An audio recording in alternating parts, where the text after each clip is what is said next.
Welcome. My name is Catherine, and I love music. And today I want to talk to you about my favorite Sting albums in my collection. Before I show you these, I'm going to give you a little background on Sting.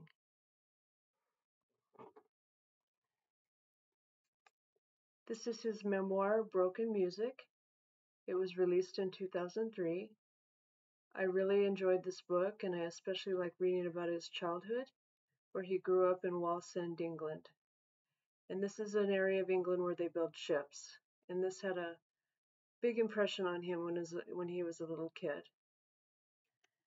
So he was born Gordon Matthew Thomas Sumner, October 2nd, 1951. And he attended Northern Counties College of Education from 1971 to 1974 and became a teacher. And he worked at a school for 2 years. While he was going to college and teaching school, he would perform in jazz bands, and they are as followed: the Phoenix Jazzmen, Newcastle Big Band, and Last Exit. So how did he get the nickname Sting when his real name is Gordon Sumner? It comes from wearing a black and yellow striped sweater he wore while playing with the Phoenix Jazzmen. The band later thought he looked like a bee. In January of 1977, Sting moved to London, and that's where the Police were formed. And they had 5 studio albums between 1978 and 1983. After the Police broke up, Sting decided to go out on his own to pursue his own music career. And he did this by hiring some jazz musicians from New York, and he formed his new band. This is Sting's first record.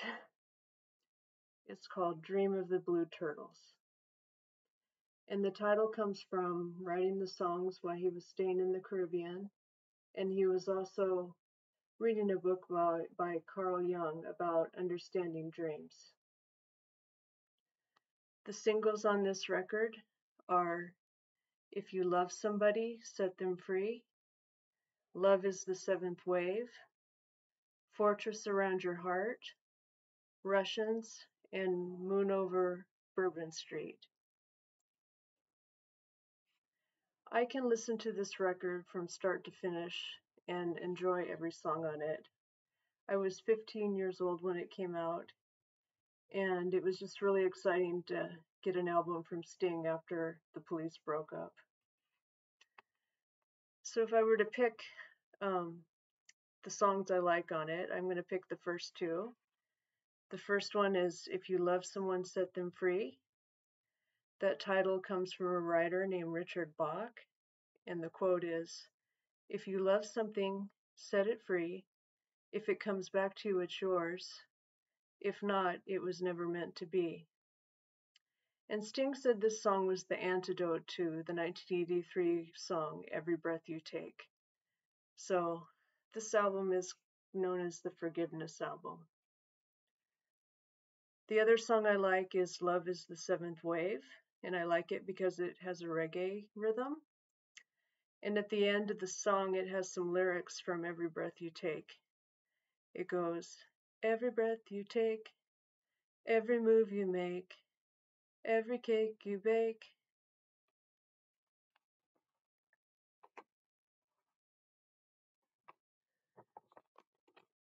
This is the inner sleeve.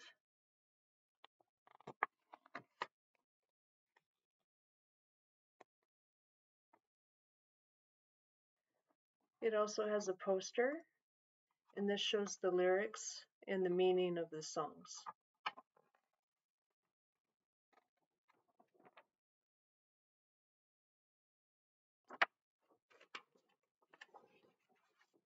And this is the other side.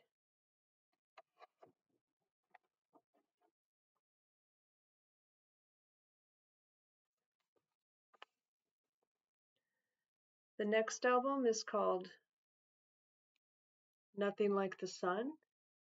It was released October 5th, 1987.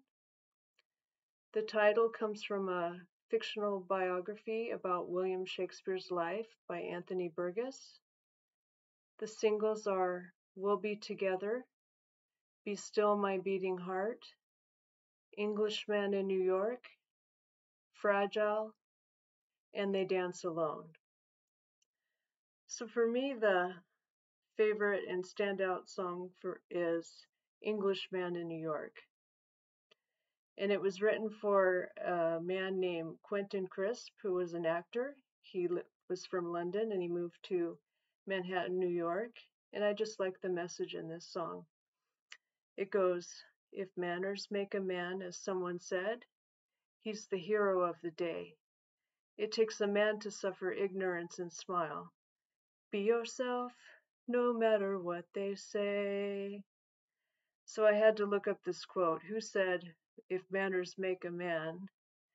And it comes from a writer named William Horman, who lived from 1440 to 1535. And he was headmaster of Eton School in England, and he had written a book of Proverbs.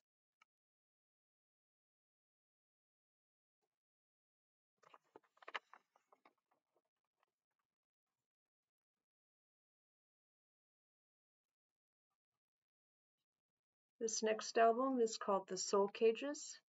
It was released on January 21st, 1991, and this is a concept album focused on the death of Sting's father. And in a short time earlier, he had also lost his mother, so he was grieving a lot. And Sting said he struggled with writer's block because of the grief, but he managed to write the songs on this album. And there are many references to ships and sailing of the seas on this one. The artwork is a painting by a German artist named Stephen Campbell. He also did the graphics on the inside. So we see Sting's name over here and a little ship on this side. The singles on this album are All This Time, and it won a Grammy for Best Rock Song in 1992.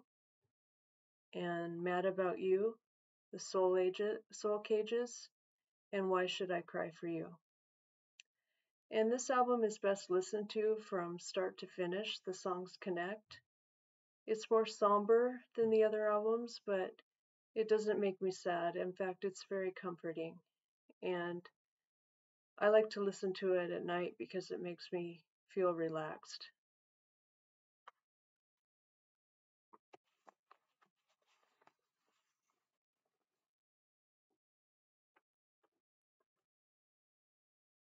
This next CD is called 10 Summoner's Tales. It was released March 9th, 1993. The title, Summoner with two M's, is a pun on Sting's surname, Sumner. And this was a character in Geoffrey Chaucer's The Canterbury Tales. So he named it 10 Summoner's Tales. On the cover, he's sitting on the steps of Windsor Castle in Wiltshire, England. And this horse in the background is an Icelandic draft horse that actually belonged to Sting. The singles on here are It's Probably Me, If I Ever Lose My Faith in You, 7 Days, the beautiful ballad Fields of Gold, Shape of My Heart, and Love is Stronger Than Justice. So my two favorite songs on here, Fields of Gold, because I think it's one of Sting's best ballads. And I think it has a reference to King of Pain in it, in the lyrics when he says, you should tell the sun in its jealous sky that we'll walk in fields of gold. And I also like the song If I Ever Lose My Faith in You. I like the way it was composed. It's written in the key of A major, and the song begins with a flattened fifth. So he took the E, in A major, lowered it a half step to a E flat, and this is a common chord in blues music. And the point he was trying to make is this type of music was banned in the Middle Ages by the Pope. So in the lyrics at the beginning of the song, you can say I lost my faith in science and progress. You could say I lost my faith in the Holy Church. So that's the meaning behind that lyric, the Pope banning that type of music. So this was a very commercially successful album. And again, another great album. Listen to it from start to finish. Every song is great.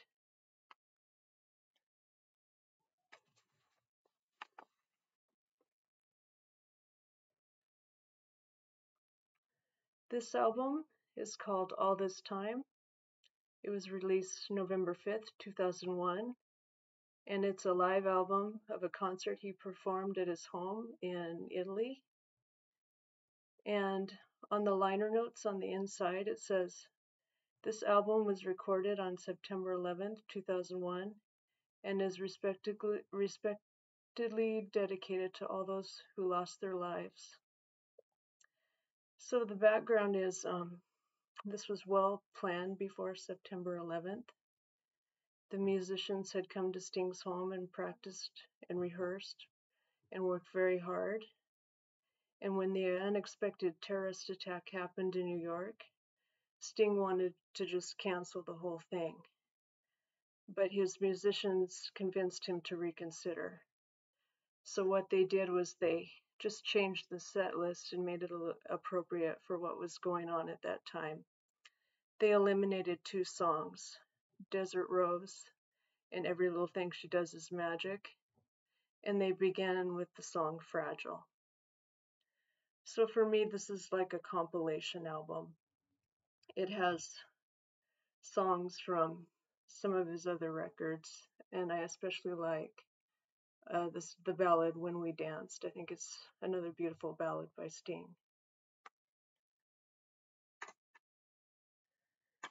And the last album I'm going to show you is his latest release.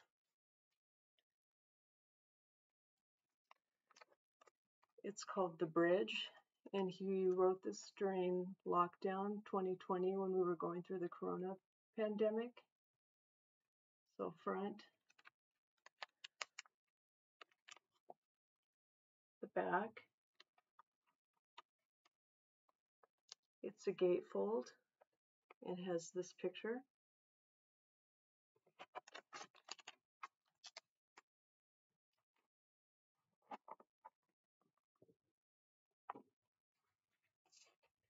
It came with the poster. So lyrics.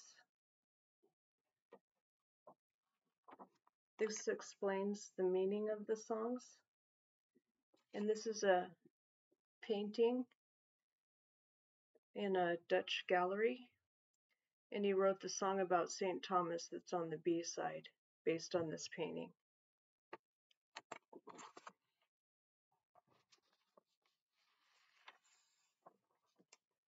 So my favorite song on this album is It Love? It was inspired by the song by Otis Redding, Sitting on the Dock of the Bay, the whistling part in that song. And Sting said we needed another whistling song. So if It's Love is a pop song, and it's very happy and upbeat, and it's just a fun song. I like pop music.